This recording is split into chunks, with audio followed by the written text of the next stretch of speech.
soon. Shoot, I left my cord at home for my laptop. Okay.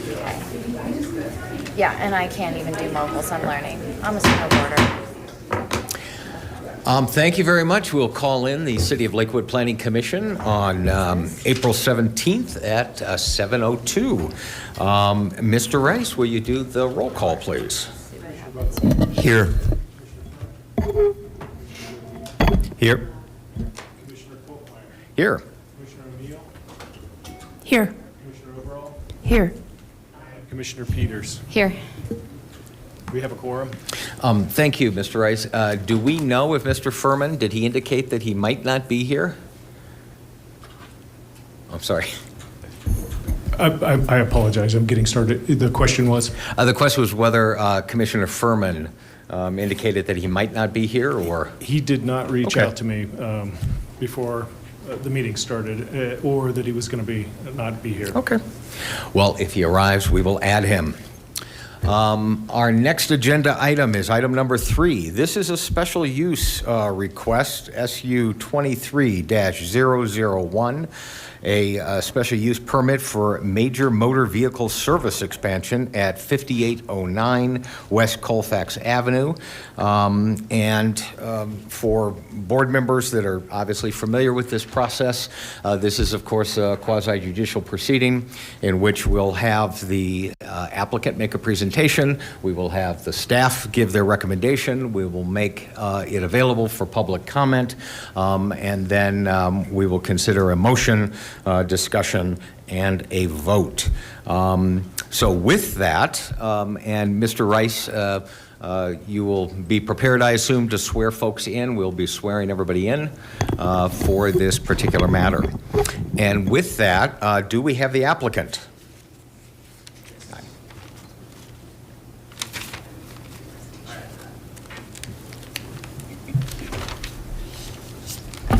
Good evening, Commissioners. My name is Zach Graham, representing the landowner on this project. Address 7076 South Alton Way in Centennial. Very good. All right, ready for me? Please. Okay, thank you. I'm sorry. No. We weren't ready for you. We do have to have you sworn in.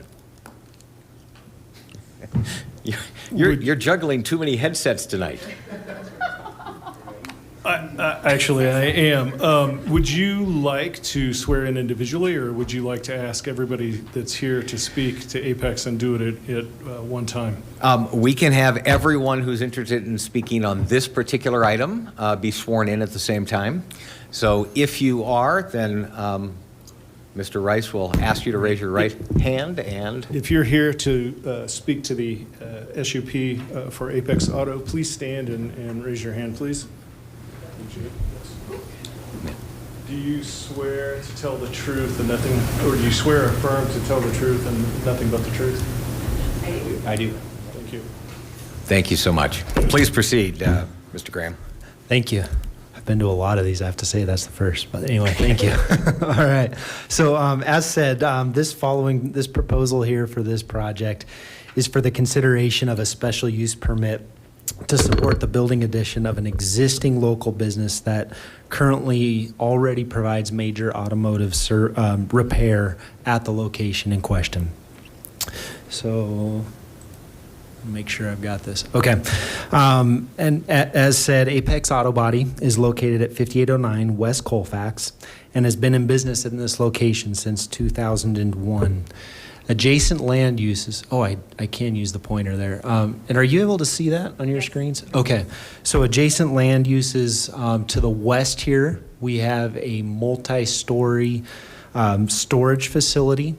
To the north of the property, and then the northeast down to this location here is residential. And then at this location, we have an auto parts store directly to the east.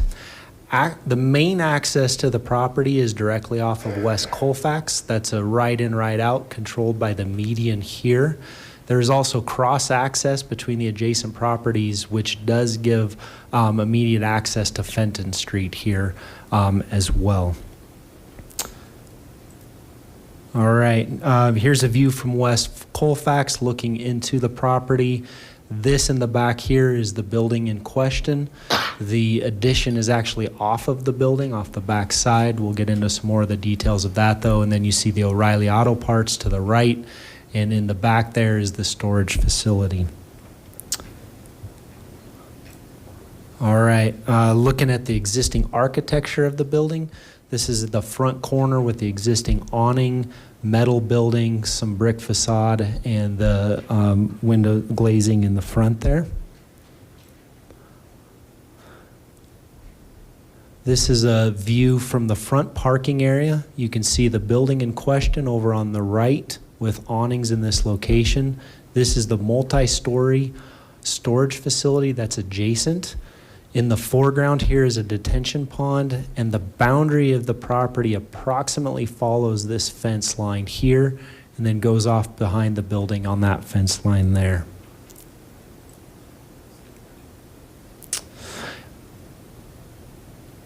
Here's another view at the front. Picture on the left is standing in the existing parking area. Just to give you an idea of what's going on with that existing building, and then the storefront that you see on the right-hand side there.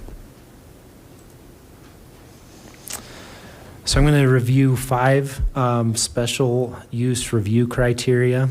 First of all, this is in the MGU zoning district, which does trigger the special use permit for the major automotive vehicle service. I'm going to go through supplemental standards for outdoor storage. I'll touch base briefly on that.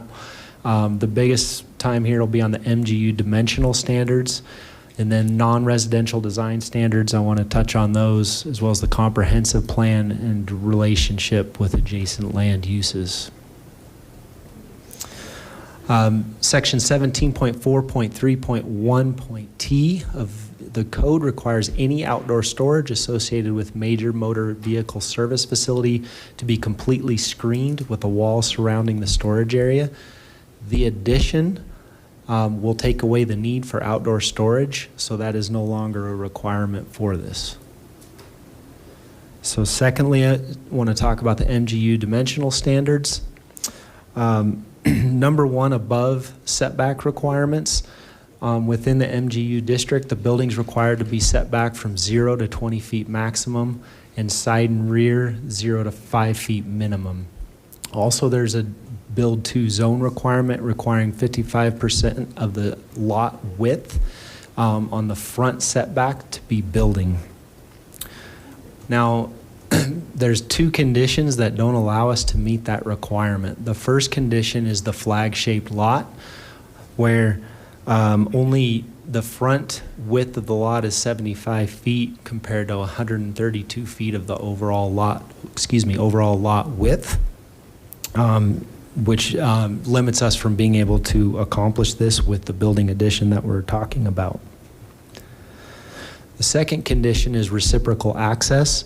There are 2 existing reciprocal access easements to the adjacent properties, and so any building within those would impact those reciprocal access agreements. In an attempt to be in closer conformance with this requirement, we're proposing to add a carport addition to the building located in the front right here. The definition of a building in the land use code is any structure having a roof supported by columns or walls and used or intended for supporting or sheltering any use or occupancy. So in this case, we're looking at existing or adding the car part is supporting the use or occupancy.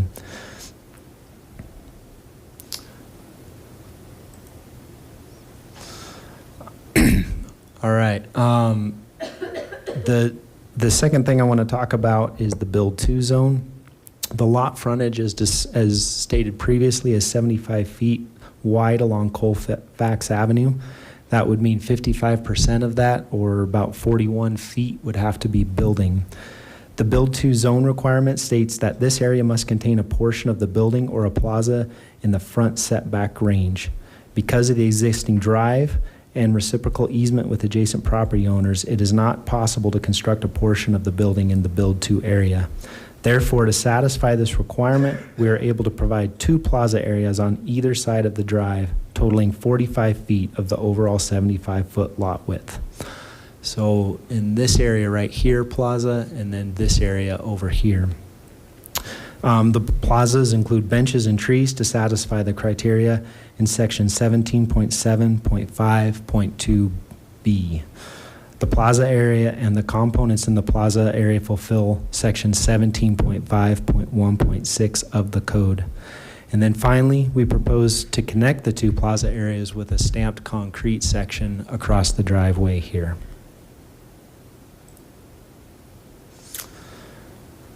Article 7 of the design standards addresses multiple building and site design requirements. And while all of those details will be reviewed and approved through the master site plan process, there are two items that I want to touch on that we will be addressing through that process. First is building design standards in accordance with section 17.7.2, and then the second one is landscape transitions where adjacent to a residential zone in accordance with section 17.7.7.3. So first, the building design standards. Here's a rendering of what we're proposing that shows the proposed improvements on the existing building to meet the updated building design standards from when this was originally constructed in 2001. Improvements include the overall existing building facade, the addition and the new parking canopy will be constructed or upgraded to create what we're calling a racing theme in line with the local business, or with the business that is there where they do a lot of their major vehicle repair. The majority of it is vintage race cars that they restore from all over the world. So this really matches that artistic work that happens there. We're also adding the addition of awnings over the bay doors to satisfy section 17.7.2.1.a. And then upgrades to the racing car theme will be made 360 on all of the elevations of the building. The canopy structure at the front meets the material color and texture requirements of section 17.7.2.1.c, as well as providing a visual break in the plane of the building here. So that canopy structure right there. Right, next I want to briefly bring up the side and rear transition areas adjacent to residential. So as previously shown, these are the adjacent residential properties. Section 17.7.7.3 requires that this major automotive that adjoins residential provide a landscape transition. It provides 4 different options to do that. We're proposing option D, shown in the lower left here, which is a 6-foot tall wall that would be on the red area shown here to screen the residences from the existing business. Right, next I want to touch briefly on the comprehensive plan. The Apex Auto Body business has been operating at this location since 2001, as I've already stated. The adjacent residents have been at this location during that same period of time. This addition allows for outdoor storage to be moved indoors and for an appropriate landscape transition to be constructed between these uses. Artistry is an important part of the West Colfax district. Whether painting, sculptures, or in this case, classic cars, we believe this ongoing use and improvements to the building and the site will promote this priority and preserve an artistic business at this location. And a reminder that this proposed project, all we're asking for is 4,620 feet on the back of the building. It's not, and then these other things that we're doing are really to meet these requirements to that. A neighborhood meeting was conducted November 17th, 2022 for this. Multiple residents were there, as well as the next door storage owner was represented online at the meeting. There were no negative comments. In general, there was just a lot of genuine interest of, wow, this is what you guys do here in this building. So, and with that, in closing, we really appreciate your support and consideration of this special use permit here tonight. For an existing business whose expansion and associated redevelopment will highlight their artwork and contribute to the 40 West Art District goal of redefining West Colfax Avenue as a gateway to the Arts District. Thank you for your time. I'm not sure how available for questions? Or do you Yes, want me to please. All right. Thank you very much. Do any commissioners have questions for the applicant? Commissioner O'Neill. Hi. Hi. The dividing wall that you're going to construct around the perimeter of the property, what is the materiality of that intended to be at this time?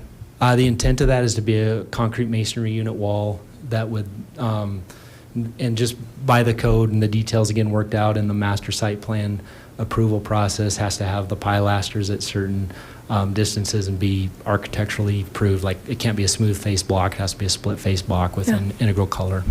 Cool, thank you. I think the design of this building is really cool. Cool, great, thank you. Commissioner Peters. Thank you. Thanks for the presentation. Question, are there any changes in lighting, like any additions, or by moving, to the structure, the removal, any changes at all? Yeah, on that back side where we're adding the building, right now that parking lot's lit from the building, and so we'll have to add that lighting on that back side of the building to keep that back side lit there, really for security purposes. Yep. Okay, thank you. I just have one. One of the objectives of the project is to be able to take stored vehicles and store them inside. I guess I wasn't thinking that the supplemental standard would not be applicable. It would be applicable in the event you were to store vehicles outside. So it could be handled two different ways. It either could be noted in the resolution that that is a supplemental standard, that's a requirement that you'd be agreeing to meet if you ever stored, or we could make no reference to it and then you'd be prohibited from storing vehicles. It would probably be good to leave the land. I appreciate you bringing that up, Commissioner, because I think it'd be good to leave the landowner the flexibility in the future that if that happens, that it would trigger the additional screening. Right. Yeah. So it's the applicant, the owner's not seeking to be exempt or waive that requirement. They don't think they're going to need it, but they would be agreeing to comply with it. Correct. Okay. That is correct, yes. Great. Any other? Commissioner O'Neill and Commissioner Peters still have your lights on, but more questions? Commissioner Buckley. Thank you, Chair.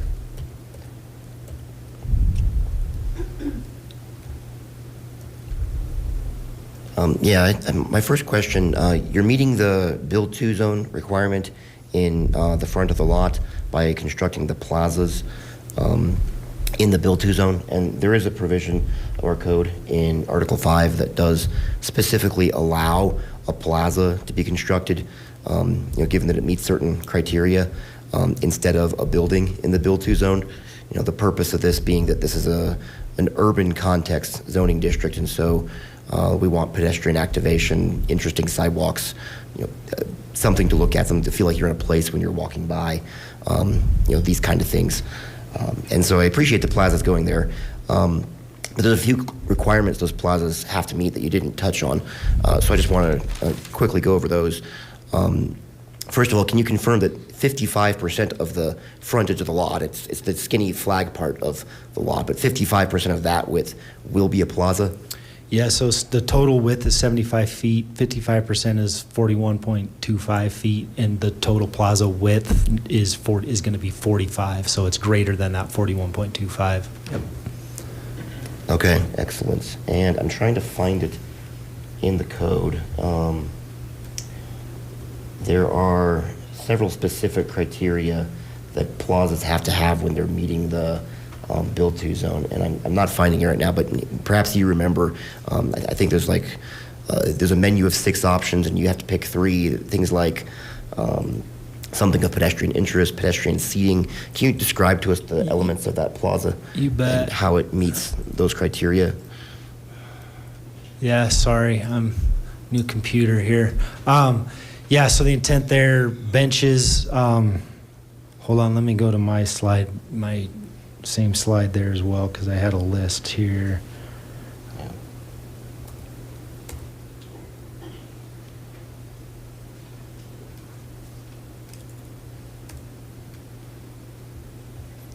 Yes, so The intent is to provide. Where did I have that? Sorry. Yeah. So there's. Yeah, and I guess I don't have the full code here. I apologize, Commissioner. But the intent is definitely landscaping, trees, paved area through that area, and then basically to, as you say, to engage that. And as I understand it, the details of those plaza will be worked out in the master site plan to make sure we're in conformance with that section. Okay. But it is the intent to meet that. Okay. Yeah, thank you. I think that's great. I think it's a very creative way of meeting the intent of the code in an urban context district and in an art district. And so I appreciate the thoughtfulness put into the proposal to meet that despite the difficult circumstances presented by the lot. Thank you. Any other questions from commissioners? Thank you so much. Thank you, Commissioners. And now we'll hear the staff's recommendation.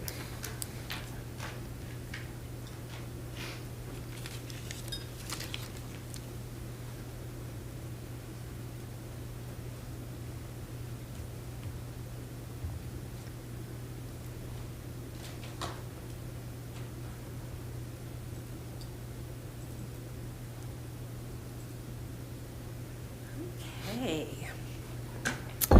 Good evening, Chair Kochmeyer, Planning Commissioners. My name is Bria Pafford, and I'm a senior planner here at the City of Lakewood. I will be presenting the presentation for staff this evening. We're looking, as you're already aware, at a special use for Apex Auto Body, case number SU 23-001. And the applicant, John Craig, is requesting Planning Commission approval of a special use permit that would allow the expansion of a major motor vehicle service land use. It is an existing land use located at 5809 West Colfax Avenue. The Apex Auto Body Shop is located mid-block along the 5800 block of West Colfax Avenue and is approximately 1.2 acres in size. And the existing site includes approximately 10,000 square foot metal building that was constructed back in 2001. The site is also adjacent to other ongoing projects, both kind of public projects and private development proposals. And so we kind of just wanted the commission to be aware of some of the other things happening on this block and in this area. The first thing being the West Colfax pedestrian safety project that's happening on both sides of West Colfax Avenue along the street frontage. And so that's just important because there's going to be some public improvements in the right of way, and this applicant is proposing the plaza area that will kind of tie into some of that.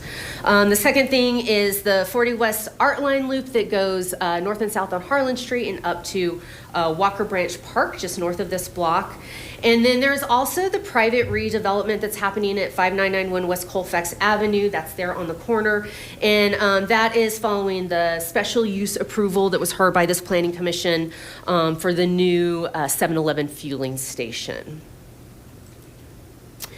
And here we kind of have an aerial isometric view of the site. And as the applicant already kind of went into detail, we have mini warehouse storage on the west side and retail, automotive retail on the east side. And both of these sites take access from Colfax from the subject site.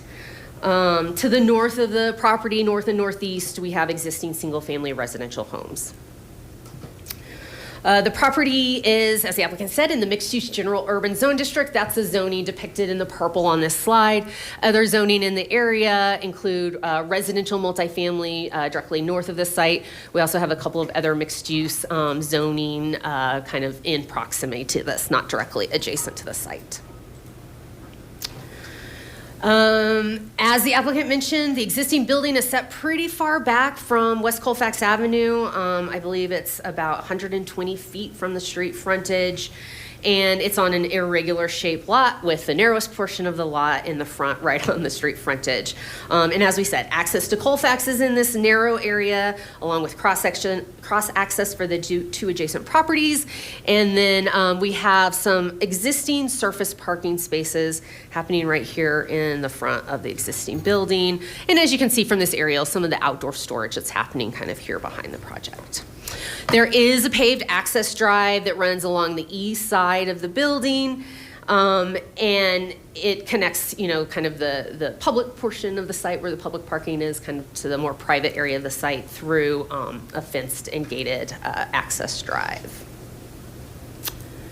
Taking a little bit closer look kind of at this specific front area of the site, you can see some of the site constraints that the applicant already addressed, including, the primary access from Colfax for these two adjacent properties and that cross-access easement that cuts across the front.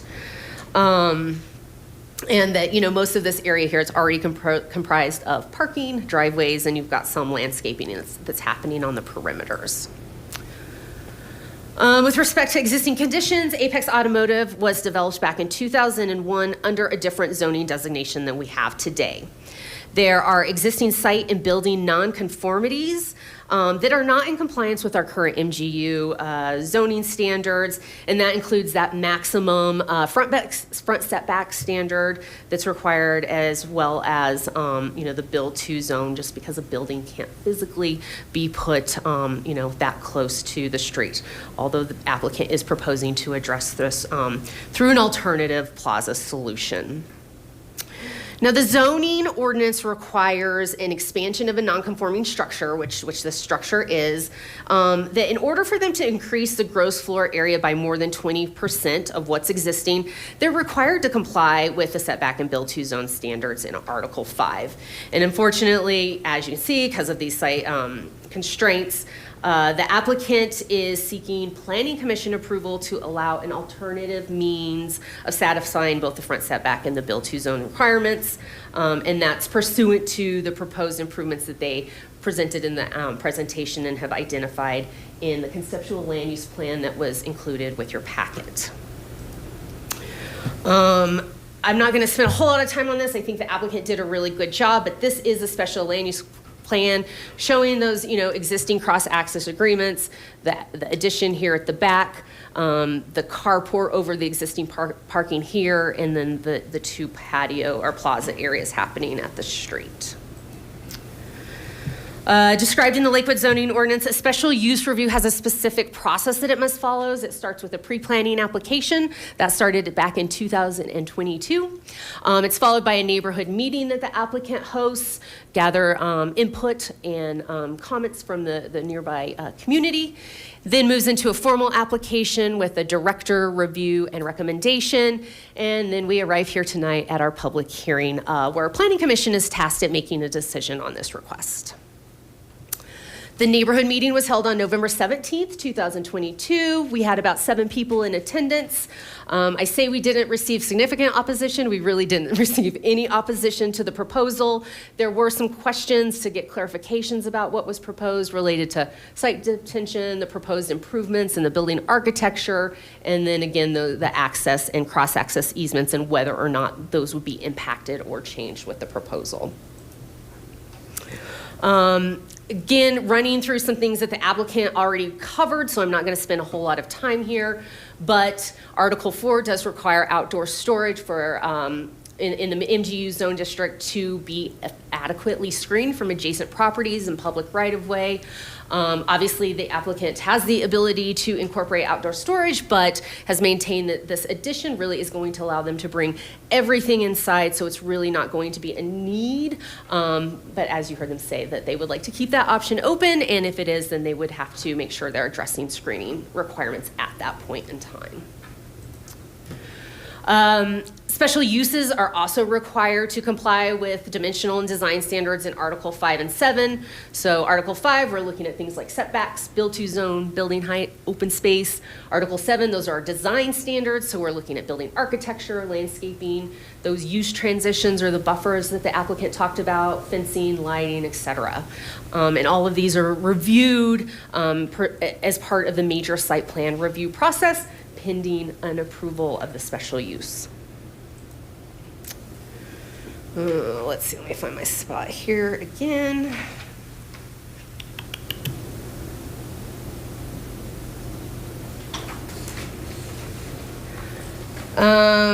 I don't know that we necessarily spent a whole lot of time on this again, but this is just a slide, kind of clarifying how the applicant intends to satisfy those Article 5 dimensional standards and some of the design components that have already been discussed.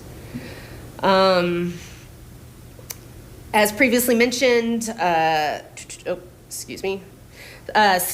finds that the special use is consistent with the applicable adopted plans. This property is within the West Colfax West Rail Line growth area, and the property owner is essentially reinvesting in an older commercial property, and they're using identifiable architectural elements that really embrace this history of what the West Colfax Avenue corridor and reference the Apex Auto Body's unique type of restoration work that they do. And staff finds this to be consistent with the innovation and economic development goals that we have in our Lakewood Comprehensive Plan, along with the corridor character goals that are found within the West Colfax Vision 2040 plan. Staff's recommendation for the proposed special use is based on specific review criteria. Article 2 of the zoning ordinance outlines these 5 criteria that the Planning Commission needs to consider. It's also what staff considers in our recommendation to you. And so essentially that's compliance with the applicable standards in Article 4, 5, and 7 of the zoning ordinance, consistency with our adopted plans, and the applicant needs to demonstrate that the special use is not going to substantially impair the use or redevelopment of the adjacent properties. Notification of this public hearing was provided pursuant to the requirements in the Lakewood zoning ordinance.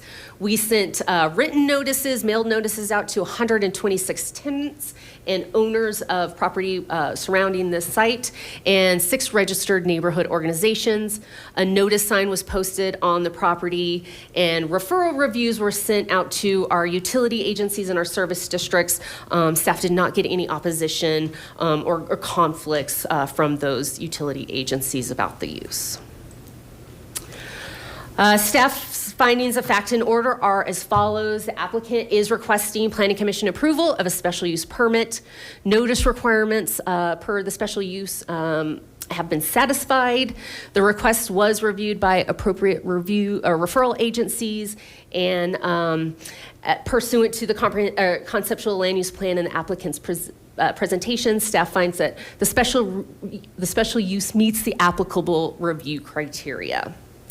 Therefore, staff recommends that the Planning Commission adopt the findings in fact and order presented in the staff report and approve case SU 23-001 with the condition that the subsequent major site plan approval, it needs to be consistent with the improvements that were depicted within the conceptual land use plan for Apex Automotive.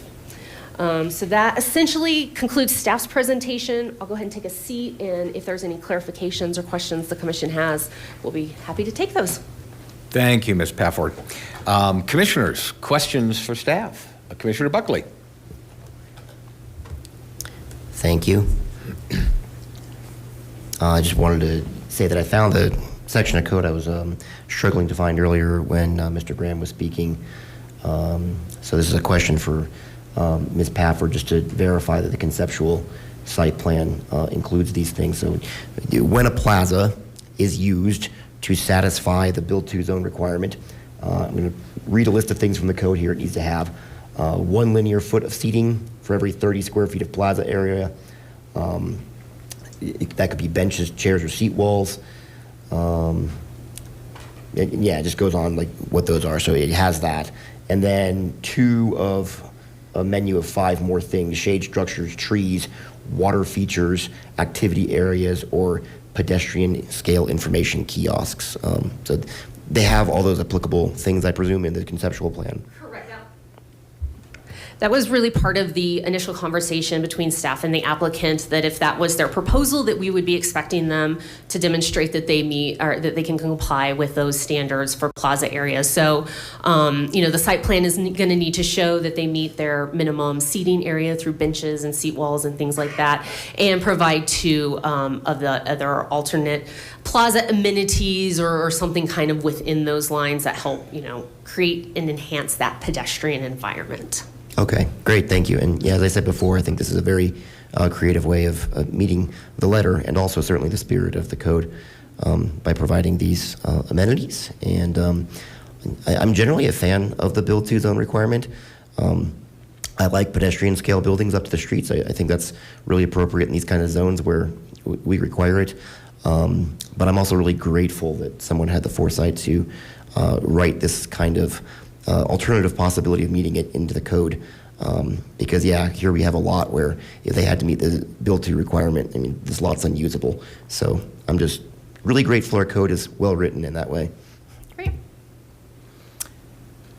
I have a question that is really just for zoning nerds. There wasn't a special use that was approved on this property previously, so presumably under the previous zoning, it was a permitted use. Correct. Okay. And I guess I'm curious whether an alternative approach would have been to seek a variance for the things that they need a variance for, and make the argument that the land use is not changing and therefore a special use is not required. I'm just curious how that was evaluated. The special use would still be required for the expansion, and specifically because it's a non-conforming building on top of the special use that's expanding by more than 20%. So I don't know that we would have been able to get around the special use because they were increasing the use or growing it through the building addition. A variance certainly could have been part of the proposal. It's not exactly what the applicant was proposing, and I think staff's position was that the criteria for the special use still addresses those items. The difference is that a variance doesn't really pull in the criteria for the design standards and a few other things. So you would just, and it wouldn't be this body, sort of be this body, but the Board of Adjustments would really just be making a consideration of providing a dimensional relief from the standards, not necessarily ensuring that that's still kind of doing what we want the build to zone and the maximum front setback to achieve. So we felt like this was a more appropriate process and gave the Planning Commission a little bit more purview on the specific improvements for this project. Okay, thank you. If there are no further questions for Ms. Pafford, we will now open it to anyone who would like to make public comments on this application. And There were no names on the sign-in sheet for this item. all right, and I'll simply note that there were a couple of Lakewood Speaks comments that were supportive of this particular application. And with that, we'll close the testimony portion of the hearing and turn to commission consideration of the findings of fact and order that staff has prepared. I will begin by saying that I believe that this does meet the requirements of our code. I'm going to be comfortable supporting this. The one question I had was whether or not we should amend the resolution to specifically reference 17.4.3.1T so that it's clear that if there were outdoor storage, then it would have to comply with that screening requirement. And I would invite any other comments or thoughts from other commissioners. Commissioner Buckley. Yeah, a question for the applicant, just to confirm. What are your thoughts on Commissioner Kolkmeyer's proposed amendment that he just referenced? Yeah, thank you, Commissioners. I agree. I think it's an appropriate amendment in terms of the intent is not for outdoor storage, but it doesn't require us to come back for a permit modification in the future in case they do want to go that route. It would be rather an enforcement issue on installing the necessary screening to do that. Thank you.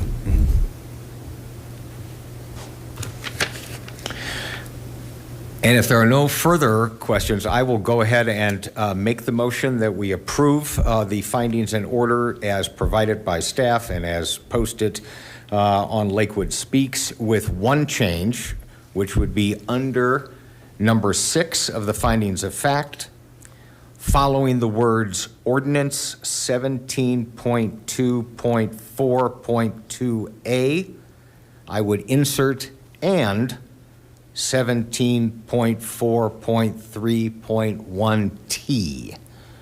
And with that one change, that would be my motion. Is there a second? Second. Thank you, Commissioner Greblionis. Any discussion? No discussion, then we will ask for the commission to vote.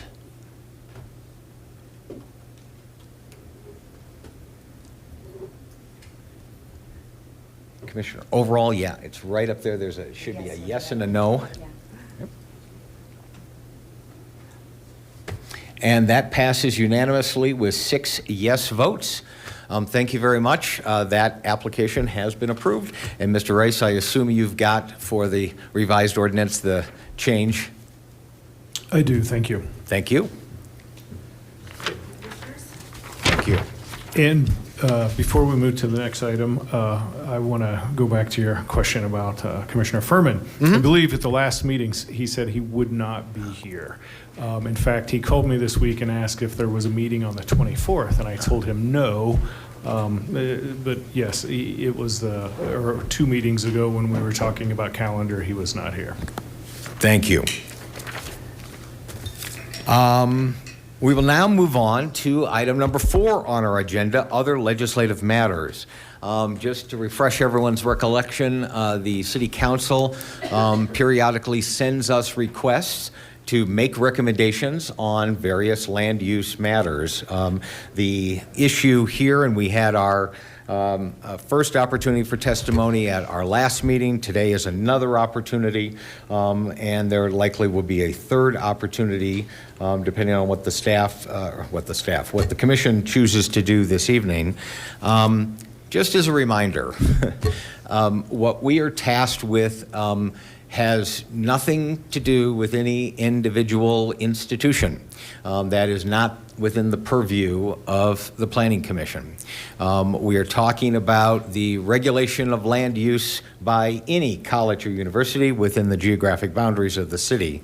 So I think points to that would be most appreciated. I'm going to start with public comment. We'll open up public comment. Everyone will be entitled to 3 minutes. And would just ask you to state your name, give your address or ward, and then also please hang around if you don't mind to get questions in the event there are any from commissioners. Ms. Herskovitz.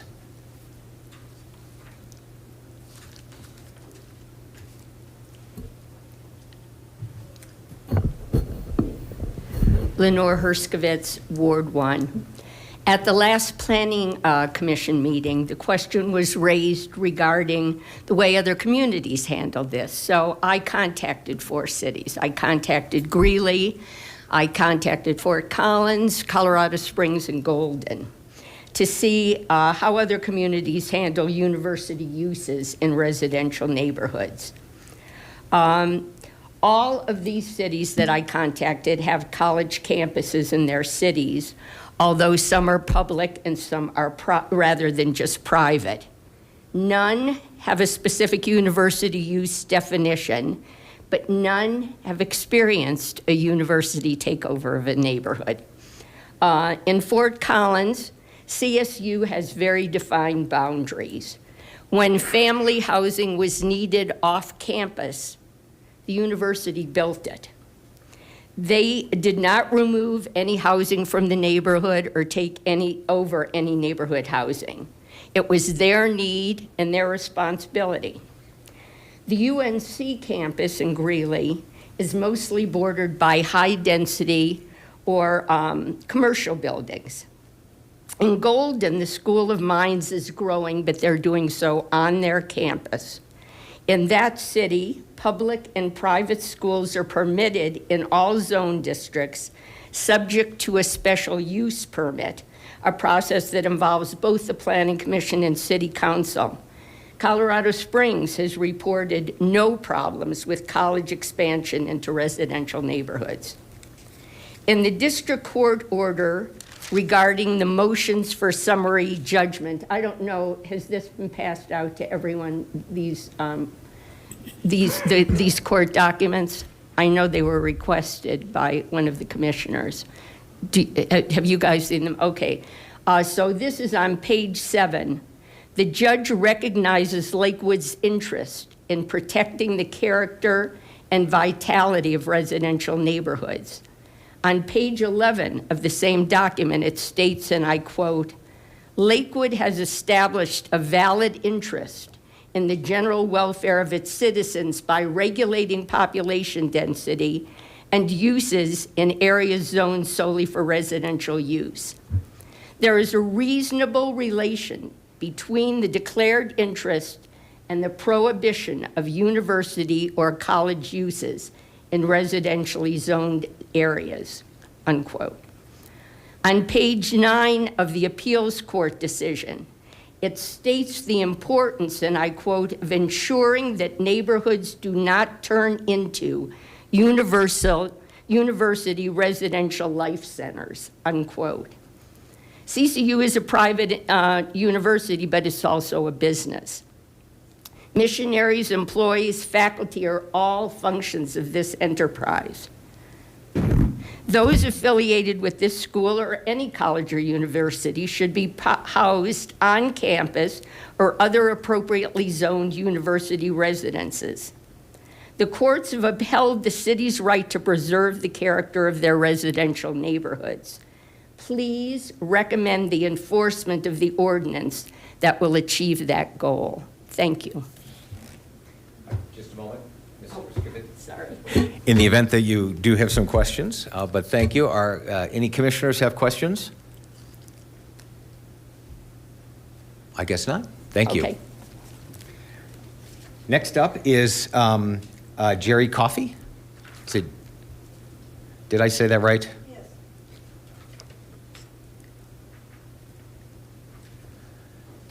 It's nice that some people still write in cursive. Oh, yes, I do. I'm just going to begin with telling you where I entered this, and it was If you can start with your name and your address or ward would be great. Okay. My name is Jerry Coffey, and I live at 45 South Cody Street. Thank you. And I'll begin by saying... And this Mr. all- Rice, can we do our timer? Thanks. Thank you. Sorry. Go ahead. That's fine. In 2002. So in 2002, the home next door to mine was purchased. I never met the new owner. The house was descended upon by a construction crew digging dirt up for egress window, dividing spaces into tiny, I soon discovered, were dorm rooms and adding bathrooms. 8 other homes in the neighborhood simultaneously were undergoing the exact same changes. The neighborhood was stirred into an uproar. Fast forward, first, this zoning issue was identified, it was resolved, and enforced by the city in 2003, but unfortunately, it resurfaced 10 years later. So here we are into even another 10 years. In 2012, the city chanted the student discrimination mantra. The neighborhood got caught up in an endless circle of rhetorical arguments. The city purported to not understand our viewpoint at all. They said they could not regulate ownership or discriminate against students. They said the ordinance was in fact illegal and not constitutional. Fantastical hypotheticals were presented to purport that a university use was actually identical to a residential use, even though the impact of the neighborhood was very, very different. The city's narrative matched CCU's narrative, opposing the neighborhood's protective zoning. Impact to the neighborhood was dismissed as not being real. Ultimately, the city's view was misguided, and eventually, CCU turned and sued the city, dragging the city through a costly litigation. In this turn of events, the neighborhood's view was affirmed. The court's judgment determined that the ordinance is not discriminatory. It is constitutional. In fact, ultimately, the purpose of the zoning is being served here. Zoning provides a mechanism for the city to maintain compatibility of uses in various districts.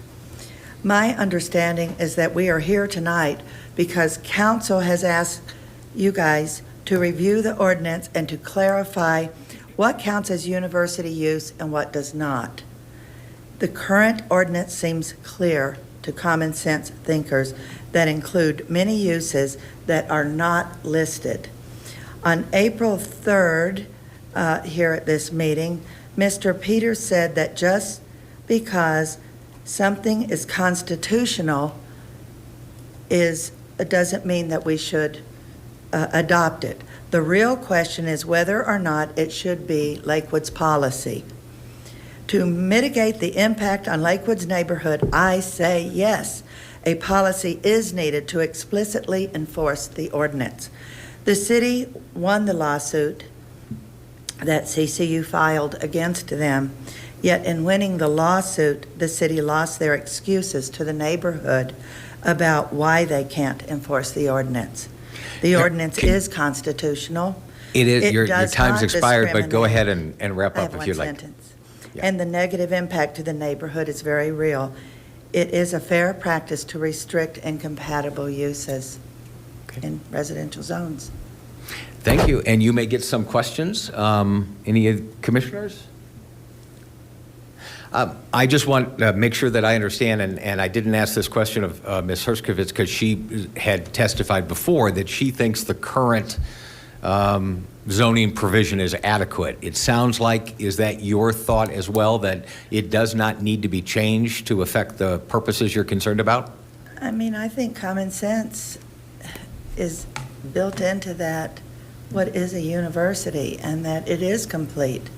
I think what it comes down to is that Lakewood needs to have a policy to enforce this zoning.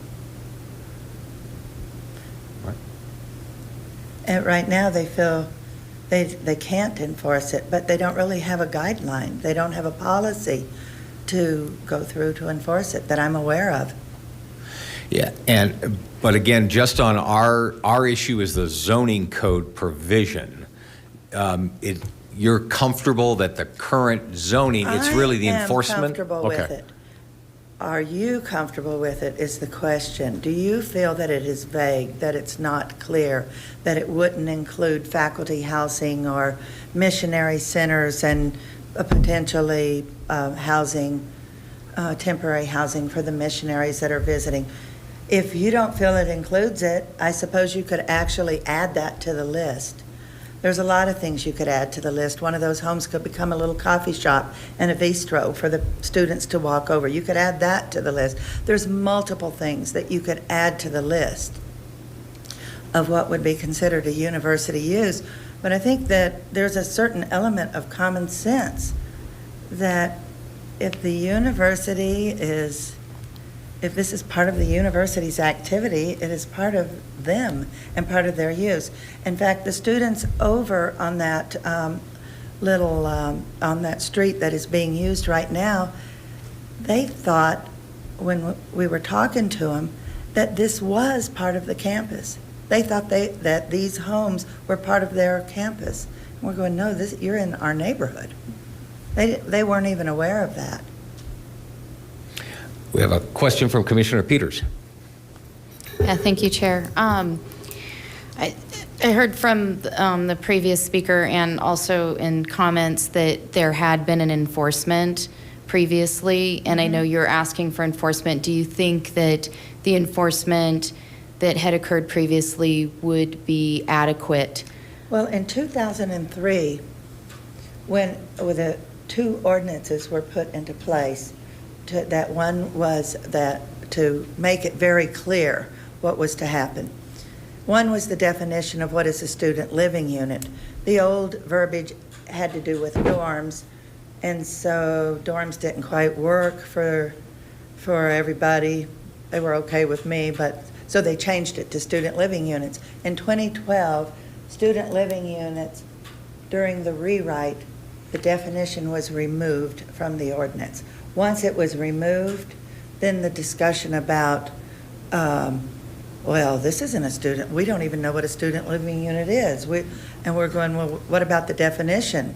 And that's when we learned that the definition had been removed. It disappeared. What was the question? So I think the question was the process that was used to enforce it the one Okay. time before, which. Yeah, so we liked the ordinances, and the university, in good faith and to comply with the request of the city, backed out of those homes. That one that I referred to, there were 8 of them, and they were in single-family homes. They called them theme homes, and they backed out. And the investor that was the friend of the university that was providing these divested from every single home. He had like 2 years to comply, and within 2 years, he sold every single home right before the housing crisis. So he made out well to be forced to do that or be asked to do that. But that's just a point of interest. So yes, we were happy with that. I'm not asking that they divest from every single one of their duplexes. They seem to be really sold into the idea that we must own home places in the university, and if it's for an investment and they want to rent these homes out, then fine, like any other investor with a rental company, and just not affiliated with the operations of the university.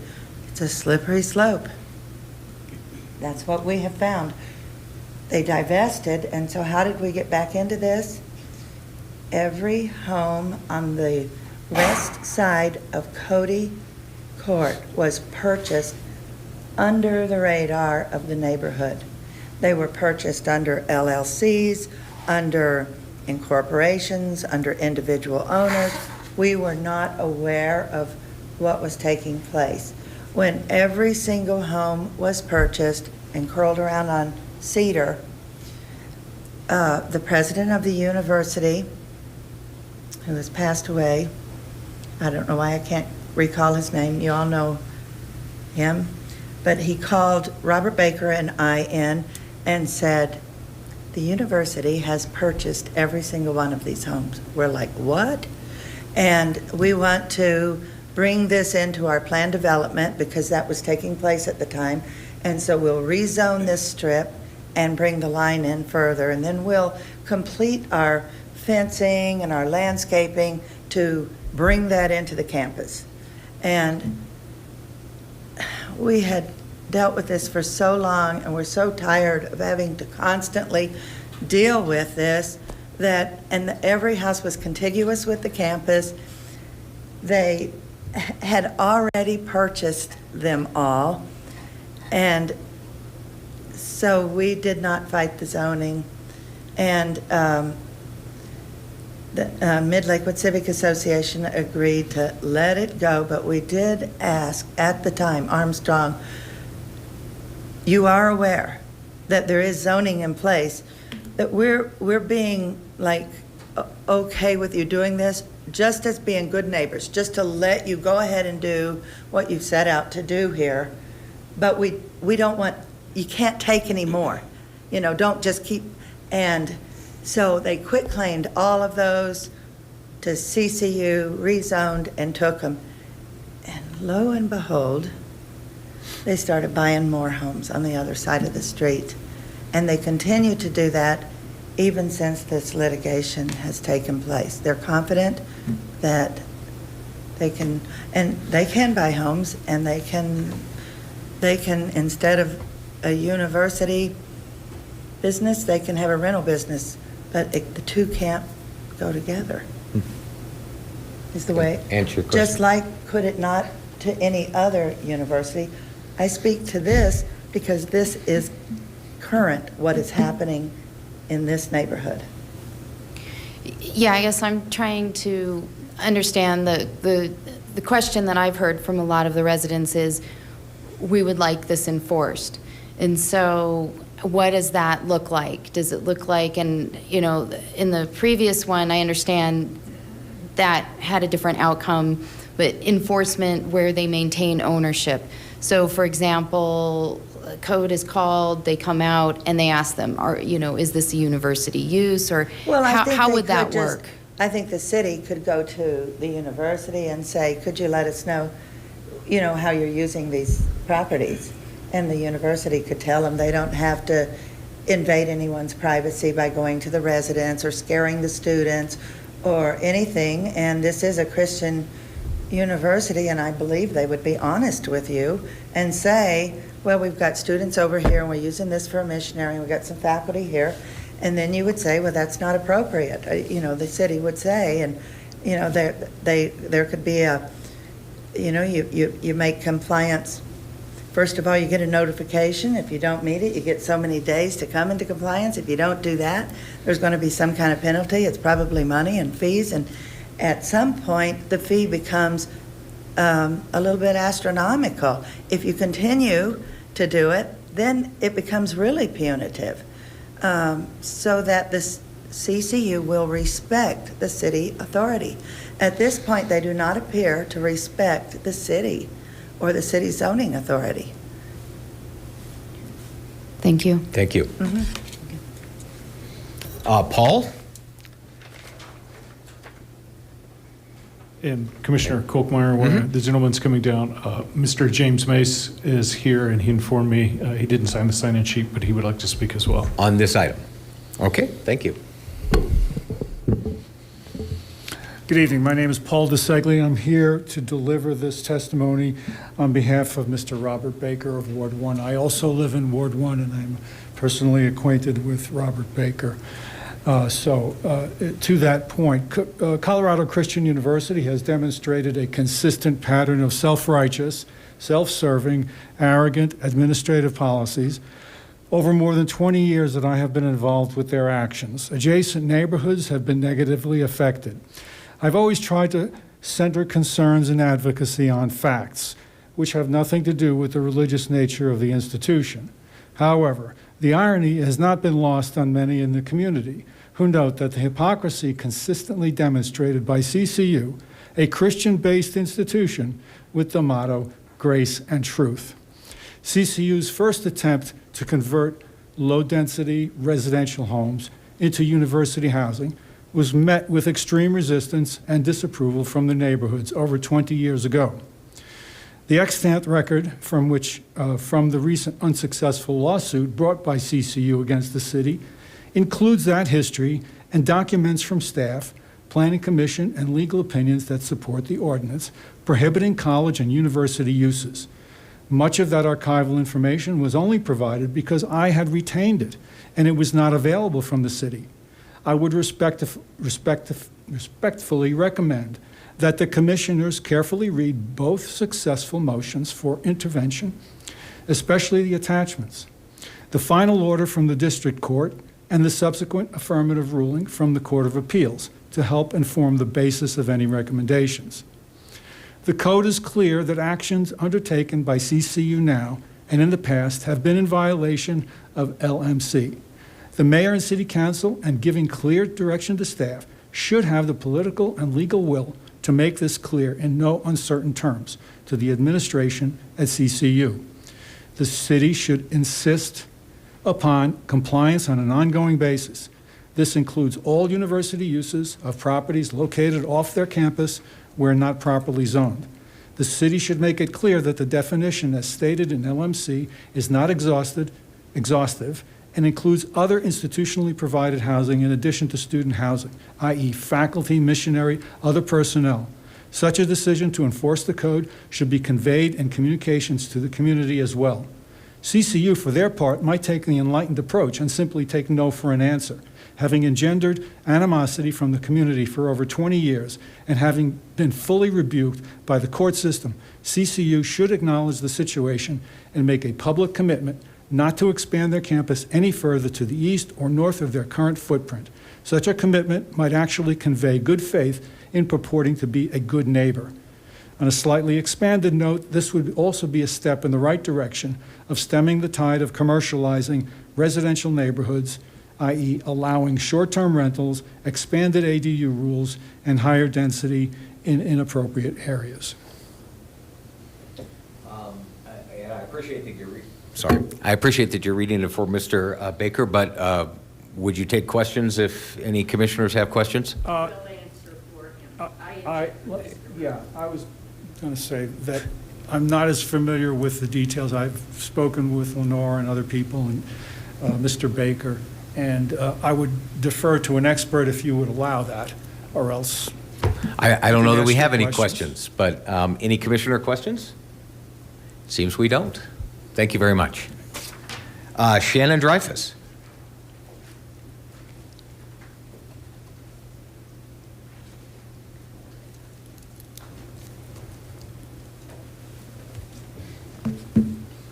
Good evening. My name is Shannon Dreyfus. I'm a vice president with CCU. Our address is 8787 West Alameda. Like many in the audience and the community, I'm muddled by the current zoning solution, further confused by these new ideas, and stymied by what are unintended consequences. CCU is an excellent property owner. We provide professional resources using a third-party management company and invest significantly as stewards of our property. Please afford me a moment to describe a life situation. Isabel grew up in Lakewood, and after high school moved to Denver and took a job as a receptionist. She's a valued employee and loves her 2 kids. Izzy wanted to move back to Lakewood and live where her kids could walk to elementary school, so she's found an affordable single-family home to rent in Lakewood. She loved the area and her children made new friends very quickly. After a couple years, she learned that her landlord changed ownership. No worries, her lease arrangement was transferred without interruption to the new owner. Nothing changed in her family's use of the home, only where she delivered the rent check. A neighbor friend let her know about a new job. She was thrilled to discover an opportunity as an administrator at a local college. Higher pay, better benefits, less traffic, great opportunity. After applying for the position, she was dismayed to learn that she might not be able to accept the job because the particular local college now owned the home where she lived. The zoning code would prohibit her from living in a home owned by that college if she worked there. She was confused. What had changed? Not the carpet, not the lawn. Then she remembered the ownership change from years ago. If she takes that job, she would be forced to move. As a valued member of the community, Izzy didn't want to disrupt her kid's life or change the character of the neighborhood that she loved. Faced with a perplexing decision, she turned down the offer. Blink, and her kids are in high school. Her oldest child, Carmen, was at the top of her class and dreamed of going to college, the first woman in her family with that opportunity. To save money, she'd live at home, help her mom care for her younger sibling, work part-time, all while diligently pursuing a degree. And because of her GPA, she was offered a huge scholarship to that local college. Even better, with the money they saved, combined with the reduced cost of attending that local college, Mom, Izzy, realized that as a single working mom, maybe she can enroll as an online student at that local college. Not traditional, but she could get it done. However, reality hit the entire family in the face. A neighbor reported to the Lakewood Code Enforcement that Carmen had graduated high school and was planning to enroll at that local college. And Izzy was going to be a student, too. A surprise visit from a city official informed both of them that they could not attend the local college and continue to live there. How can that be? The family had lived in the same home for years. What had changed? Because the college owned the property, if either one of them became a student, that home instantly transformed into a student living unit, which was not allowed. To stay with her family, Carmen would either have to turn down the scholarship, pursue a different school, or forget her dream. If she accepted the college scholarship, she'd have to leave her family, or the entire family would have to move. Izzy obviously had a parallel but significant similar set of challenges. Her opportunity to become an online student was also not allowed. The reality, to comply with Lakewood zoning, neither Izzy nor her daughter Carmen could enroll or work at the local college. Your time is up, but if you could wrap up. You bet, I can wrap still up. have some questions, so- There's a story about Steve and Joe, they're local plumbers. You get the point. Okay. Talked about that 2 weeks ago. So there's a lot of issues. There's a lot of challenges and a lot of problems. The university's position is this is the wrong tool to address those. There are lots of negative unintended consequences, and the university does have single parents living in our homes. We have single people. We have families. That's the reality today. Commissioner Peters. I'm sorry. Commissioner Peters. Thank you, Chair Kokemeyer. I appreciated the story that you shared and the point about the management company. When a speaker from the university had come previously, I had asked if they use the management company for the university uses, and they said they did not. That's a completely different process. So if it's somebody from the community versus somebody from the university, they do not use the management company. Do you want to speak to that a little bit? Well, first, I don't believe that an adult living in a home is a university use. So in the event that a university person lives in that home, we do it lots of different ways. So I can't speak to those specifics. You know, general terms, nothing to kind of help to understand how that's different than the management company? Nothing you can share? We use the management company as a business choice, as a landlord. So sometimes we use it, sometimes we don't. So we don't use it for all homes on the east side of the street, in fact. So it's changed over time. Thank you. Commissioner Buckley. Thank you. I just want to clarify, I appreciated your story about Izzy and Carmen. Are they real people, or is that a hypothetical story? That's a hypothetical story. Okay. But we do have real people living in those places. Of course, every person is a real person. Is there anyone, maybe not named Izzy, not named Carmen, I understand you respect in privacy, who has actually had a situation like you described, where maybe they were not associated with the university, but somehow they became associated with the university and it became an issue? There was several years ago at the beginning of this issue, and that didn't become public. It wasn't our business to share. And so, but it did spur on some interesting questions internally, that there was an adult who rented in the neighborhood that was an online student, that was taking some classes. And whether it was from us or not, I won't say, but it's a real situation. Okay, thank you.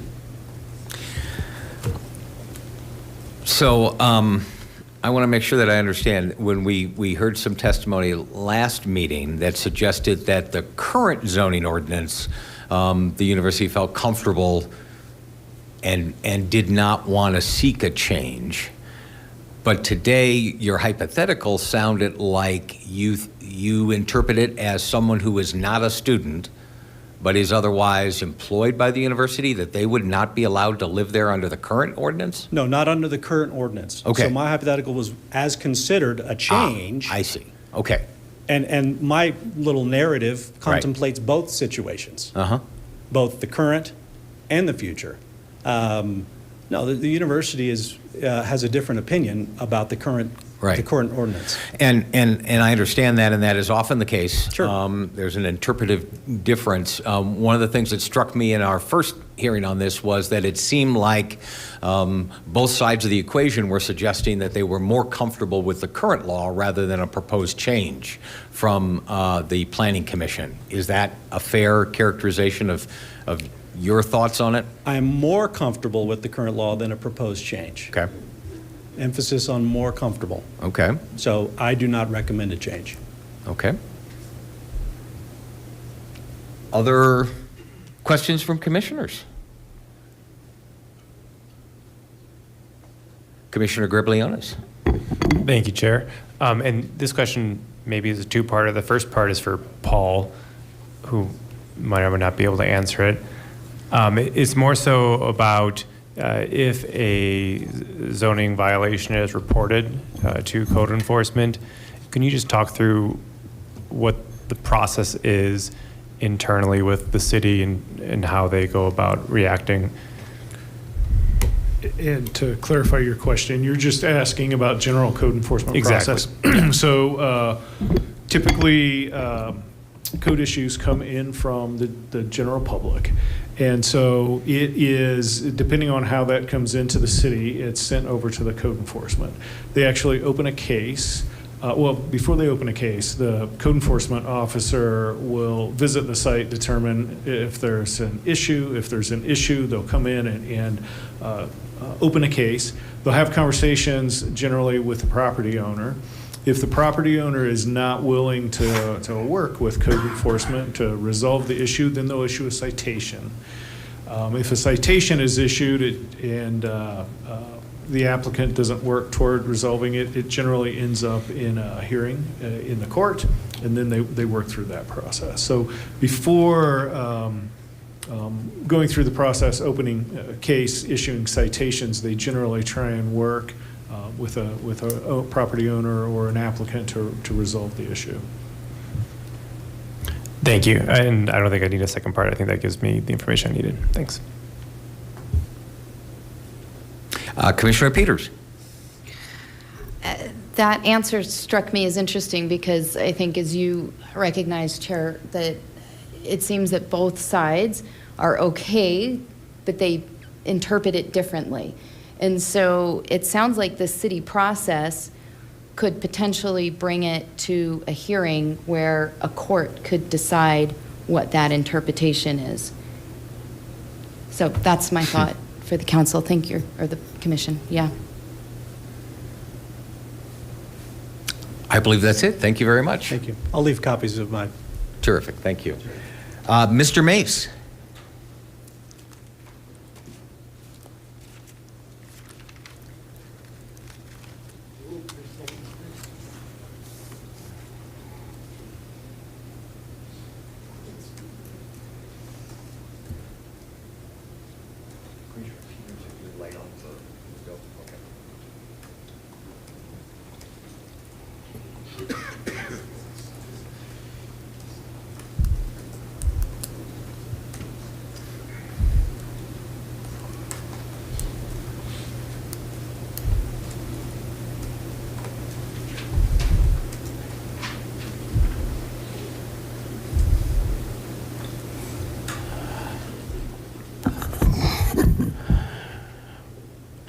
I'm up here to speak on this same situation for the residents at Cody Court. CCU needs to be told they need to follow the ordinance. Planning Commission needs to tell City Council to kick these guys out, because for years, since this has gone to the table, been on the table, this same college has not followed Lakewood's ordinance. So I am making a recommendation to Planning Commission that these guys get kicked out, because we're gonna have more problems and more problems until something gets done. Thank you. Any questions? Thank you. Are there any questions for Mr. Mace? There isn't. Thank you so much. Thank you. Is there anyone else that would like to speak to this particular issue? Item number 4. Then we will close the public portion of it and now turn to commission discussion.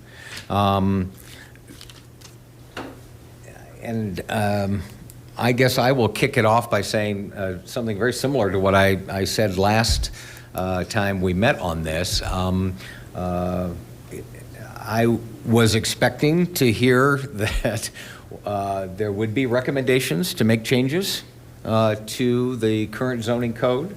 It sounds like the primary concern is enforcement, which is not within the purview of the Planning Commission. Ours is recommending the language of the zoning ordinance on this particular issue. I'm inclined to suggest recommendations back to the City Council that the current language need not be changed based upon a review by Planning Commission. But I am eager to hear others' thoughts. Commissioner Buckley.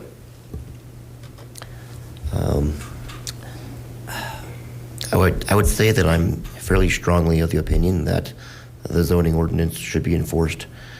And exactly as you said, the dilemma is that we are not an enforcement body. We sometimes make legislative recommendations or not to city council, who can act on them or not, as in this. And sometimes we decide land use cases, as happened earlier this evening. I would hope that city code enforcement enforces the city zoning ordinance. And we have some court decisions that say that the ordinance is valid. There's, I think, a legitimate debate about whether it would have been declared constitutionally sound. The courts have handled that debate and rendered their decision, and so now I think all the parties need to live with it. That's what the courts do. They say what the law is. They've done that, so now it's up to the city to enforce what the law is. I don't know if, I think we're probably just opening a can of worms if we try to change something. So, yeah, I tend to concur with the chair's thought that I don't know if anything really needs to be changed.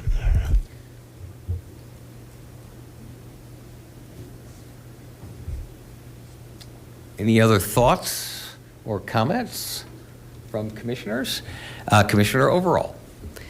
Really just so that everyone knows I'm awake. It also sounds like there's no dispute about whether the language is clear. The dispute is about the interpretation, and I think that's outside of the scope of this body's purview. Commissioner Griblionis. Thank you, Chair. Just echoing agreement with everything that other commissioners have said, and just acknowledging that I feel comfortable knowing that the code enforcement process seems fairly robust, even if it ends up having to be escalated to its ultimate point, but there should be resolution brought through that.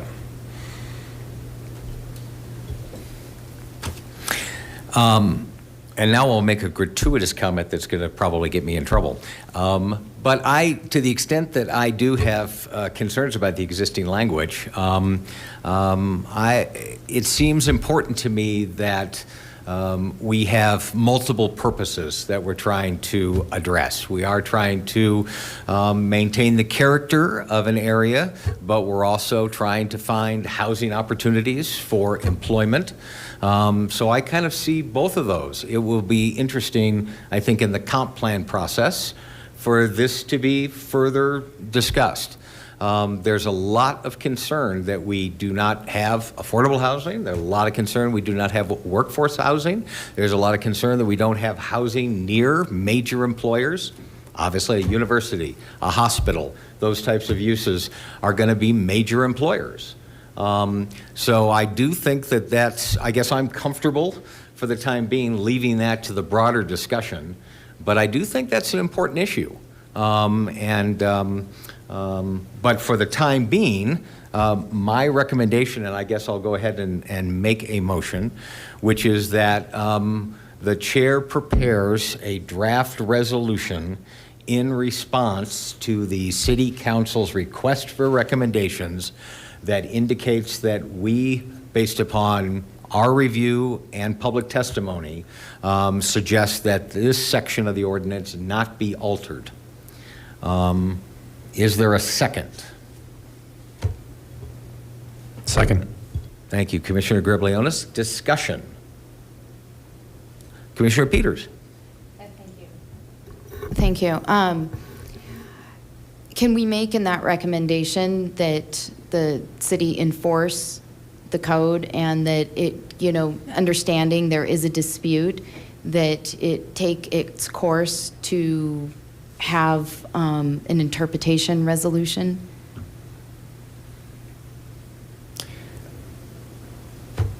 Is that a question for me? It's a question for you, yes. Yeah, I did not make the motion that way. And the reason I didn't make it that way is that I do think that's outside our purview. Enforcement is enforcement. Otherwise, we would, on every one of our recommendations, after we say this is what the zoning code should be, we'd add a line that says, and we think it should be enforced. I think that's implied in every single provision of the zoning ordinance. And I guess in this case, there's an issue. It's kind of like the intent of the law versus the letter of the law. It's like the intent of the request from City Council. They wanted us to understand in depth what the issue is and if there were any recommendations. And I think it would be helpful for council to have some additional information along with that recommendation, because it doesn't address the concern and the problem that was brought to us. But I think, particularly with Commissioner Griebel-Lunis's question to staff and how that enforcement process works, that if it were to take its course, that this issue would be resolved to be able to pass that information to them. So thank you for that consideration.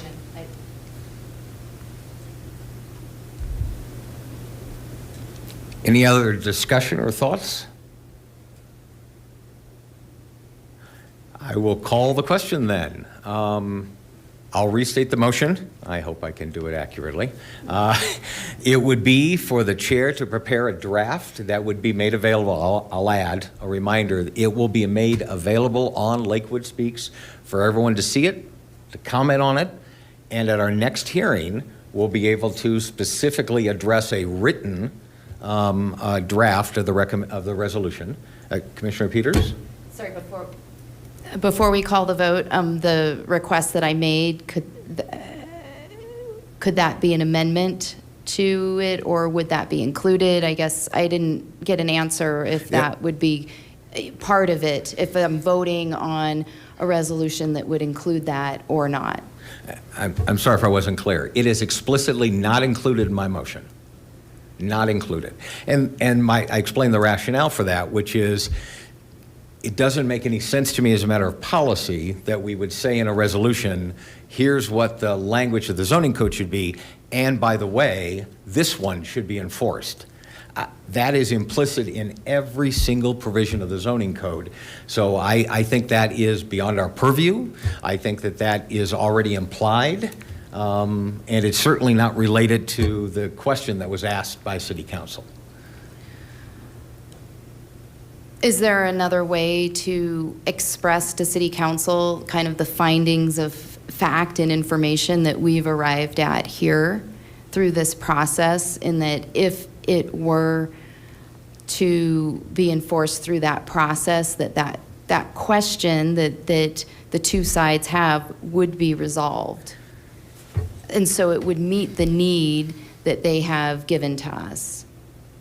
Do you have any proposal on, if it's not in the motion, to bring that information back to City Council? Well, I'm not sure what you're suggesting, but remember, this doesn't have anything to do with CCU, right? It can't. We're not dealing with resolving that conflict. The parties have expended a tremendous amount of effort, time, money in litigating those things. We're asked, what is the right way to write a provision related to any college or university within the jurisdictional boundaries of Lakewood? So I would vote against any motion that inappropriately lists a particular entity, because that we cannot do. Yeah, and just to be clear, I wasn't necessarily suggesting to list an entity, but just that any disputes that might arise could be resolved through this process. It would be helpful to me if you could actually propose an amendment to the motion that would say whatever it is that you want it to do.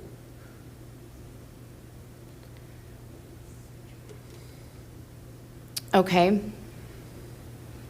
Putting me on the spot here. Well, That's okay. Let me do it. But Commissioner, remember, let me give it a try. We're all on the spot. This is our job. Our I job get is to ya. make motions and Okay. make amendments and. Okay. So I would offer an amendment that in regard to any concerns on and land use for university, in regard to university land use, that code enforcement has a process that can resolve any disputes that may be currently or in the future occurring. Is there a second?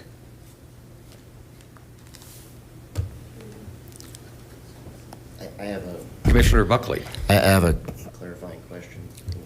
I have a clarifying question for Commissioner Peters on the content of her motion. One, can you rephrase that? And two, is this part of the findings of facts, or is this part of the content of a formal recommendation to the City Council? Commissioner Peters. Thank you. In the findings of fact, yes, actually, that could be included in the findings of fact. And what would be included? Could you restate it, please? Yes, that any current or future disputes in relation to the language would be handled through the code enforcement process.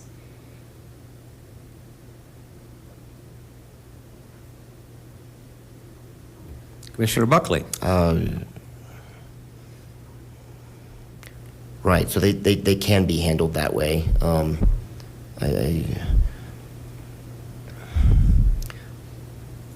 I'm overthinking the semantics. And I'm open to suggestions as well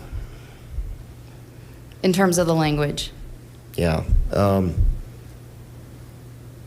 Would you be willing to say that it could be handled through code enforcement rather than it would? We don't know what's going to happen, but Certainly, yes. Okay.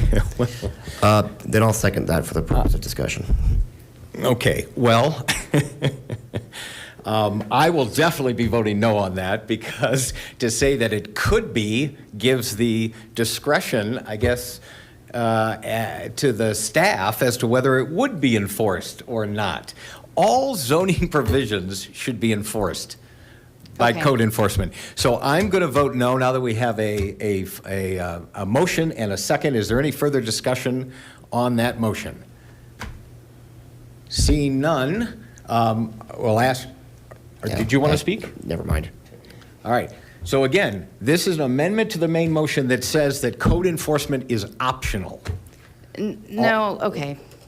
That's not what I intended. But Yeah, and that's not what I intended either. So I don't think we want to vote on that.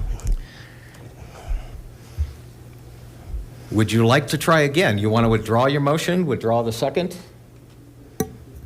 I'll withdraw the second. Would you withdraw your motion? Yes. What would you like your new motion to be?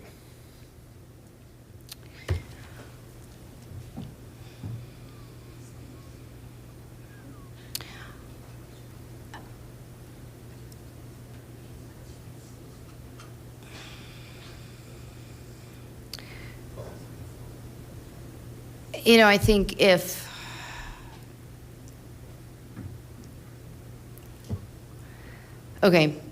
that the motion would be to provide input to City Council that current and future disputes in relation to the language of the code will be resolved through code enforcement, and that the city have, that basically leave it at that through the code enforcement process. Like a means to get the information to them of what we have found out here through this process. Is there a second on that motion? That motion fails for lack of a second. Are there any other proposed amendments to the main motion?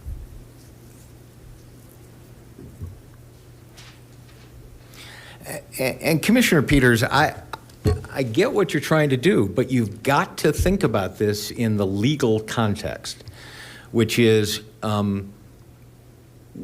we do not want to say that any one provision should be enforced and another provision maybe shouldn't be enforced. We don't want to suggest that only code enforcement is the way to go. The city may decide to file a lawsuit right off the bat without going through code enforcement.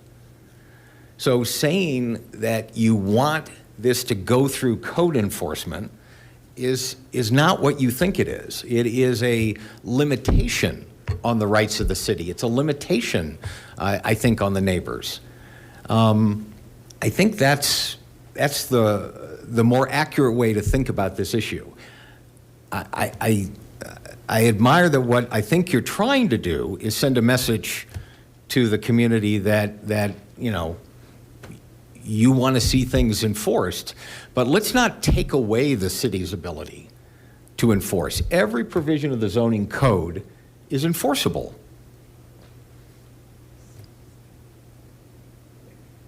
Any further questions? Commissioner Buckley.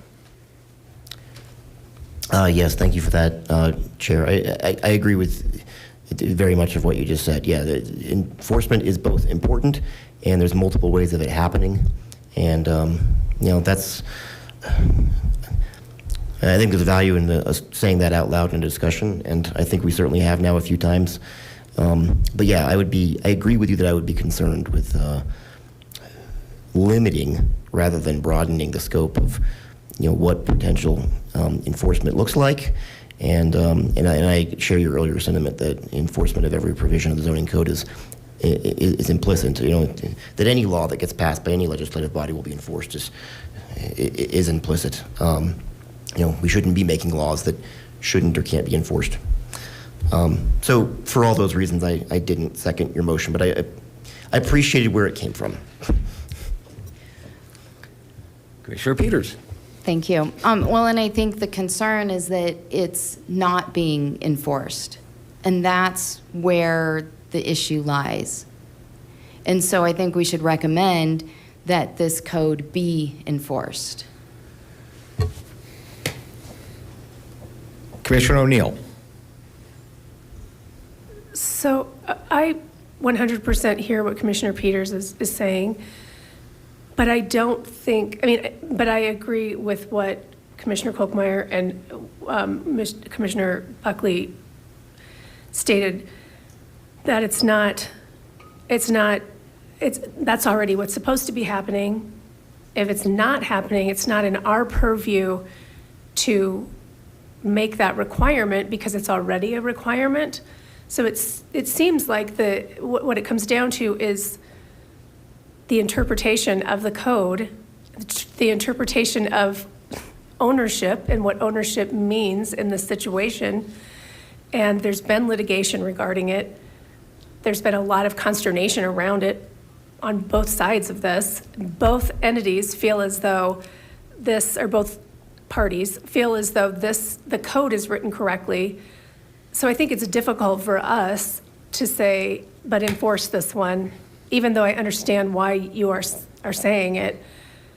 I think it's very convoluted process, and implementing and proving certain aspects to this, I think, are convoluted for the city and for neighbors, quite frankly, as to what actually is going on and how things are actually being used, unless there's an investigation going into each complaint, which again is not within our purview to suggest either. So I just don't know where to go with it, even though I understand what you're saying.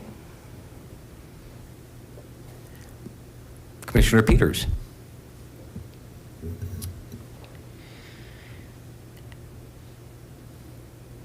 Chair, I'm wondering if there's any way to bring this information to council. Can you make a recommendation? Because I think we all have a consensus in that understanding. I understand where you're coming from as well, and I'd be really interested in any recommendations that you have. Well, and I apologize. I must not be making myself clear. I think we cannot and should not include in any motion one that appears to be specific to a conflict, an individual conflict. And I think that's what that does, is it suggests that there's an ongoing problem. That's not what's before us. What's before us is the proper language to describe a college or university use. So I think that's one reason why I excluded it. And I think the other reason that I think it should be excluded and not a part of any recommendation to City Council is just the incompatibility with our basic job. We are not code enforcement. It is an odd thing for us to opine on. It is an inappropriate thing for us to opine on. It just is outside what a planning commission, what a typical planning commission is supposed to do. So I'm sorry, I don't have a recommendation for you, and I apologize if I'm not making myself clear. Commissioner Peters. Or actually, my apologies, Commissioner O'Neill had her light on first. Thank you, Chair. I was just going to say, I think that the only option that this body could offer is that the folks involved go directly to City Council with the concern, as I think they have. It sounds like through all of the testimony and all of the comments on Lakewood Speaks that we've read, they have been taking it to City Council, and I think that's what they need to continue to do, because they're the ones that can actually address the conflict, whereas we can't. And that would, I don't know, that's what I would say. Commissioner Peters. Yeah, I guess I just feel like, you know, we've been given a task, and to send something back that doesn't have any resolution doesn't sit as well with me. And if we could make a recommendation, I think Commissioner O'Neill, what she stated makes sense, that City Council is the one to resolve this, potentially, but, you know, it's really in the enforcement of the code and in getting an interpretation on that. And so I think they understood that there was a discrepancy in the interpretation of it, and so they tasked us with taking a look at that language to see if there was anything that we could do to help resolve that.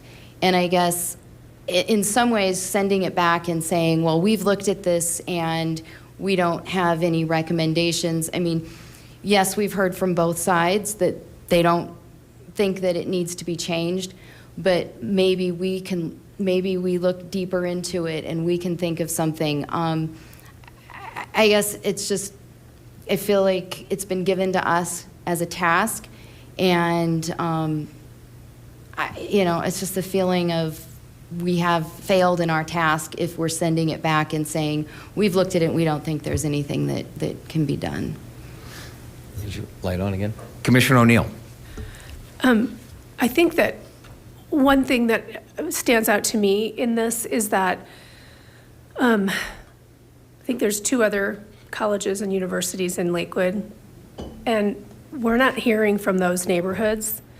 So to address an entire zoning code, I mean, we were asked to take a look to see if there was something we could adjust to the language to help probably with the issue that we're hearing this evening. And so in looking at this and hearing from both parties that both feel as though this is written correctly, their complaint is with the city, or the lack of complaint is with the city, makes it a city council issue and not a planning commission issue, because we did look at the language and we heard from the folks that are being impacted mostly by it. And I think the fact that we're not hearing from Red Rocks Community College neighborhoods, we're not hearing from Rocky Mountain College of Art and Design neighborhoods, all in Lakewood, to me, speaks to this being a neighborhood issue that we can't resolve from this dais. You know, we can only speak to the language that is in front of us, and there's no complaint about the language. The complaint is about how it's being enforced, which is outside of our purview. So I think we're also hyper-focusing on one neighborhood and one university, which is not also what we've been tasked with. And so that makes it a little dicier, even though I fully hear everything people are saying, and I understand the concerns, and I understand the slippery slope, that we're on with descriptions of ownership and uses and all of that stuff, but that's not what we're really talking about in this language. So I think that's where I'm struggling to come with you on this, finding something, I think. Thanks.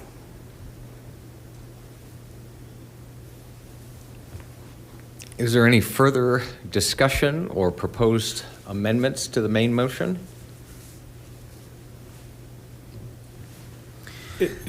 May I, before you get on there, you were going to repeat the main motion because are you going to do that? Thank you. My motion is that based upon the testimony we have received and the review commissioners have done of the zoning code, we are recommending that the existing provision they were asking for, the city council requested recommendations on, not be changed at this time. And if Commissioner Greblionis thinks that is an accurate restatement, then his second will still be in effect. It's accurate. Thank you. All right, any further discussion?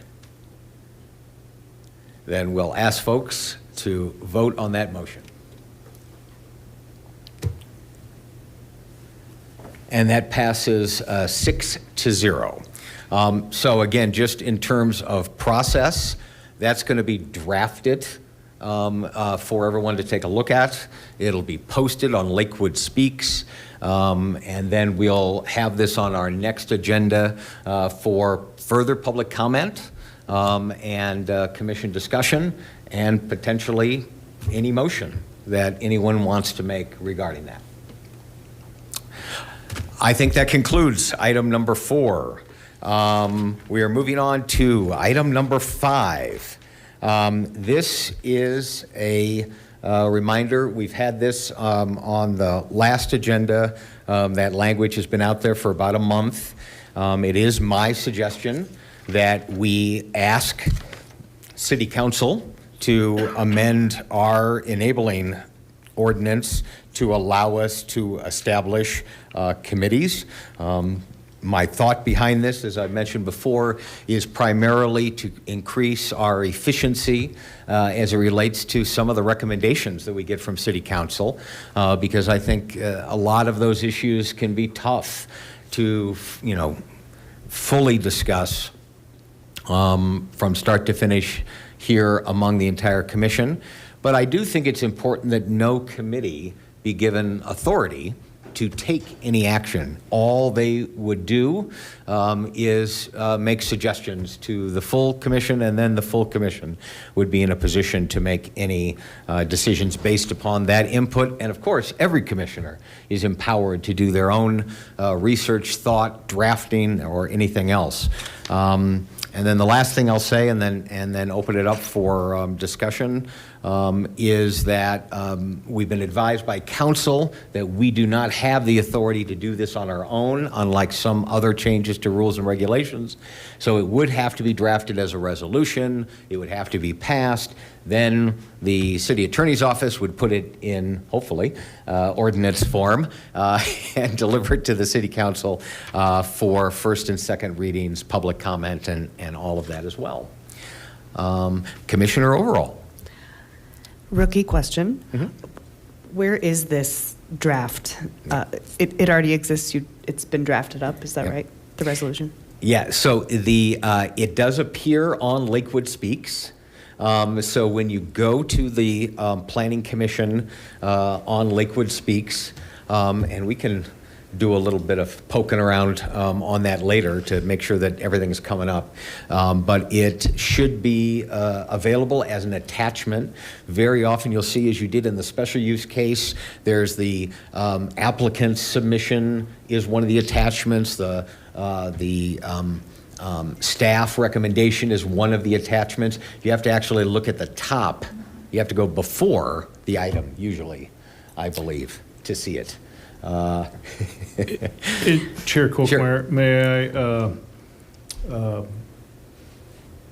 I think you and I had a conversation last week, and I did not have that on the agenda, so I didn't put it on Lakewood Speaks properly. So to see the draft resolution, you go to April 3rd. It was listed. It wasn't in the amended- reposted. It was included in the agenda. It wasn't reposted Okay. on the actual website. So right. if you go to April Apologies. 3rd, That has restored my dignity. yes, no, you're not missing something. If you go back to the April 3rd meeting, there is the resolution on that website, and I will make sure that I get it on the next website. That was an oversight on my part. And I guess I would throw it open to the commission what your feelings are. I didn't reread it. I thought it had been posted a second time. Since it was not, would preference be to put this off another meeting? Yes. Well, good catch, Commissioner. All right, so Mr. Rice, if we can, I guess I would say that so long as it was posted, while we're not acting on anything, there may be commissioners that want to make suggestions or thoughts, Commissioner Buckley, that you want the other commissioners to give some thought to in advance of our next meeting, and you don't have to, but I just didn't want to deny you that opportunity if you want. Commissioner Buckley. Thank you. Yes, shortly before our meeting began this evening, I told Commissioner Kolkmeyer that I would offer a friendly amendment to this. So I won't go into the exact words, but the language is pretty broadly written that the Planning Commission can establish committees for whatever purpose to conduct its business. My amendment was just to suggest that we change that to say, in essence, that the Planning Commission can establish ad hoc committees for specific purposes of drafting resolutions that would then be considered by the full commission. There's no purpose that I can think of that a committee would serve besides just drafting something, and so I just wanted to clarify that that's what the intent is, and also just clarify that it's an ad hoc. I don't see the need for standing committees. I think we would have committees for specific purposes, for specific issues, like some of these legislative issues that we've been asked to opine on, as they come up. So that's the intent for me offering that. So I will offer an amendment to that effect next time.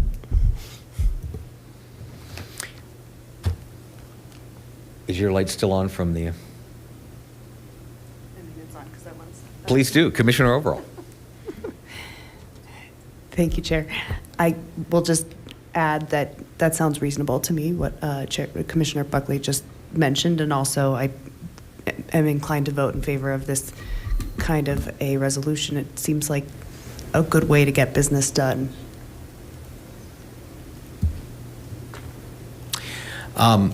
My only comment on this, and I have no concern about them being ad hoc committees. That seems reasonable. I guess I'd ask you to think a little bit about whether you want committees to actually draft the resolution. Just speaking for myself, that seems like even more activity by the committees than I was kind of envisioning. I was thinking of them more as unearthing, pertinent information for the whole commission to evaluate on an issue, but I don't know that I'm opposed to that. I just pose that as a question. Commissioner Buckley. Yeah, can you elaborate more on what other kinds of activities you envisioned for these? Sure. Yeah, I mean, the notion is primarily research. And I think maybe, on this question of like the community engagement through some enhanced development menu, it may be that the committee says, well, here is, an actual approach, and they do draft something. I guess I just was struck by the word resolution, that seems like something that's just maybe a little farther along in the process, but I just it's not a huge deal, but that's kind of the nuance I was trying to express. No, that's fair. I'll consider that for how I word my motion next time. Any other thoughts on that matter? Otherwise, it'll be posted on our next agenda. And I think we are up to item 5, general business. And I assume we have some scheduling information, but Mr. Rice. Right. So the question, and I'll come back to this, we were looking at May 1st for our next meeting, so if that still works with everybody, I would like confirmation of that. The meeting following that would be April 15th. I don't have anything calendared. No. Oh, May, wrong month. May 15th, excuse me. May 1st and May 15th. I don't have anything calendared for May 15th. If we take this to May 1st, there may be a further action. June 5th, I have a tentative special use permit for an animal care request. We've got a formal application in, so that was a date a staff item. And then after June, I don't necessarily have anything calendared. We're still trying to confirm a date for the site plan coming before the Planning Commission. And so late June, early to mid-July is kind of what we're looking at yet, but I don't have a confirmation on that. It could be later depending on applicant turnaround time on comments as well. So. Yeah, we had actually talked, I think, about the first 2 Wednesdays in May, and that was an accommodation to me, but it sounds like maybe we don't need, at this point, a second May meeting. If on that first meeting, and the only thing on that agenda would be the committee motion. Is that accurate? Right, colleges and universities. Yes. I had already forgotten about that. Yes, right. And I apologize. So we would have the other legislative matters related to colleges and universities on the first Wednesday in May, and then also the committee rules and regulations, but nothing else that we're aware of. Nothing beyond that at this time. Okay. And thank you for the reminder on the flip. I remember the one in June. I missed the one in May. So similarly, we have we were shooting for the first 2 weeks, first 2 Wednesdays in June, and it may be a project in the first one, but we don't think there will be anything on the second one. Right. Okay, so there might only be one meeting in June. And then Mr. Rice made reference to the 777 Yarrow, which we'd originally been told was potentially early May. Now it looks like it's being pushed out even further. But we are thinking late July, early August? Okay. Yeah. Commissioner Peters. Thank you, Chair. So just to confirm, we're having one meeting the first week in May and one meeting the first week in June. And the first week in yes, then the first week in June is subject to change, but right now that's the date that staff is pushing for. So Okay, so we will not have a meeting on May 8th. Unless something comes up at the May 1st meeting, the answer is no. Yeah, I think based upon what we know today, that's the schedule, but if some project gets pushed up, it's possible, but we don't think so. Great, thank you. And then do we want to talk beyond that time frame? Availability and dates, looking at, we initially kind of had a little bit of a, I'm asking because when I get to this point in the year, I start thinking of availability of dates for commission and so forth. So do we want to talk about calendar looking at beyond June, or what is the commission? We can even, I can pose that question and we can come back and have a little further discussion in May as well. I can, as part of the email, send potential dates and then be prepared to talk about that further on May 1st. Is that?